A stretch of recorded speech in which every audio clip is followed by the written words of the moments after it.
10 minutes ago, 5 Soviet SS-18 intercontinental ballistic missiles were launched from a Soviet missile base at the edge of the Arctic Circle.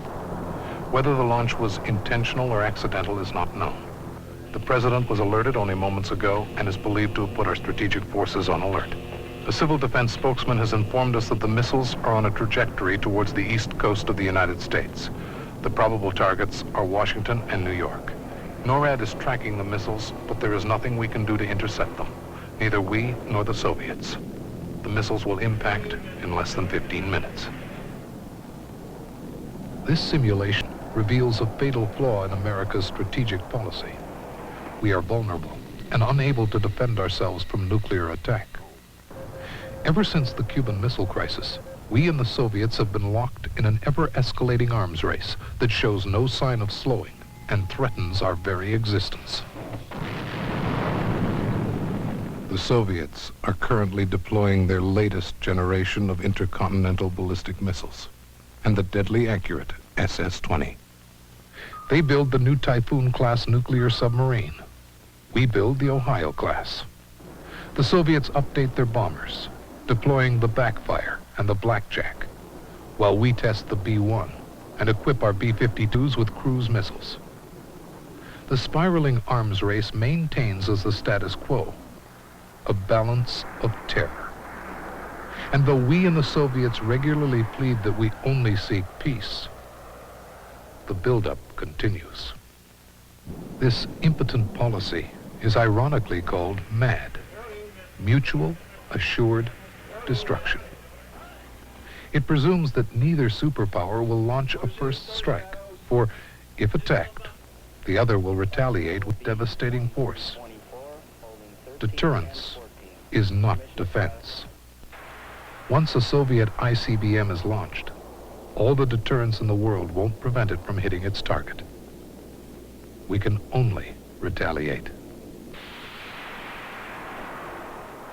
We must end this moment-to-moment threat of annihilation. On March 23, 1983, President Reagan appealed to the American people to try to find a way to render nuclear weapons obsolete. What if free people could live secure in the knowledge that their security did not rest upon the threat of instant U.S. retaliation to deter a Soviet attack, that we could intercept and destroy strategic ballistic missiles before they reached our own soil or that of our allies? Let me share with you a vision of the future which offers hope. It is that we embark on a program to counter the awesome Soviet missile threat with measures that are defensive. The space shuttle offers us an opportunity to step off the nuclear treadmill and out into the new high frontier of space. Commander John Young. The space shuttle will be able to do in 5 to 10 years what it would have taken us 20 to 30 years to do otherwise. We couldn't do it if we didn't have the space shuttle and that payload capability. It will immeasurably improve the defensive capability of the country.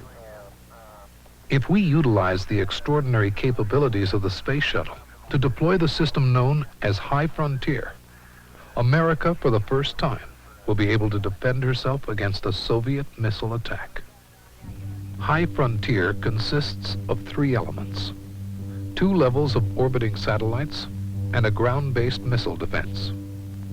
The 2 satellite systems provide us with a network orbiting the entire Earth. They carry tracking and targeting computers and conventional non-nuclear missiles. The ground-based missile defense consists of small swarm jet rockets or new rapid-fire guns positioned around our silos. In the event of a nuclear attack, these 3 systems will be able to destroy at least 95% of all incoming Soviet missiles. When the network detects the launch of a Soviet ICBM, computers acquire the missile track and send interceptors to destroy the missile during its initial boost phase. Missiles that survive the boost phase encounter the more sophisticated second defense. This system has a more advanced tracking and targeting ability, which allows conventionally armed rockets to destroy a missile's multiple warheads.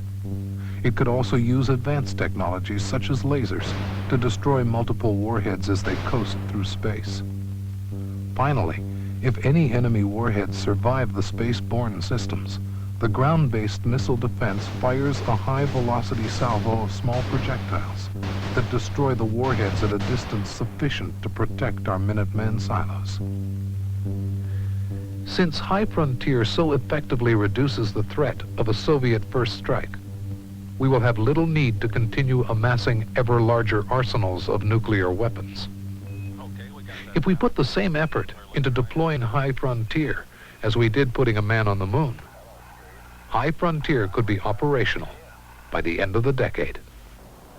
This is no fantasy. The Soviets have launched 7 space stations since 1971. They have kept Salyut 6 continually manned by alternating crews of cosmonauts that remain aloft in excess of 200 days at a time. An entire city, Startown, exists solely for the training of their strategic rocket forces personnel.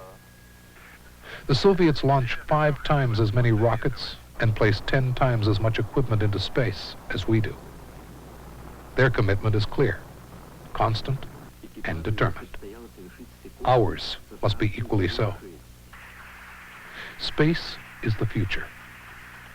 We can secure the future for America, the West, and the free world. Or we can surrender it to the Soviets. It's time to stop bankrupting ourselves, financially and morally, endlessly producing weapons that can only annihilate our fellow man. It's time we defend our country.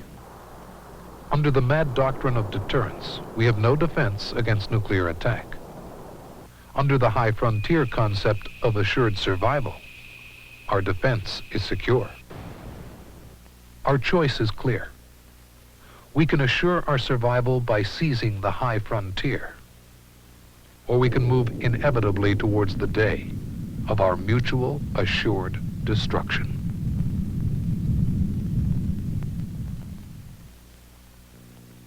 I'm General Dan Graham. I am the director of Project High Frontier. High Frontier is committed to providing America with a defense against nuclear weapons. If you feel as strongly as we do about providing for the security of America's future, please help us with this important work. Please write to us at High Frontier, 1010 Vermont Avenue, Washington, D.C., 20005. That's High Frontier, 1010 Vermont Avenue, Washington, D.C., 20005. Thank you.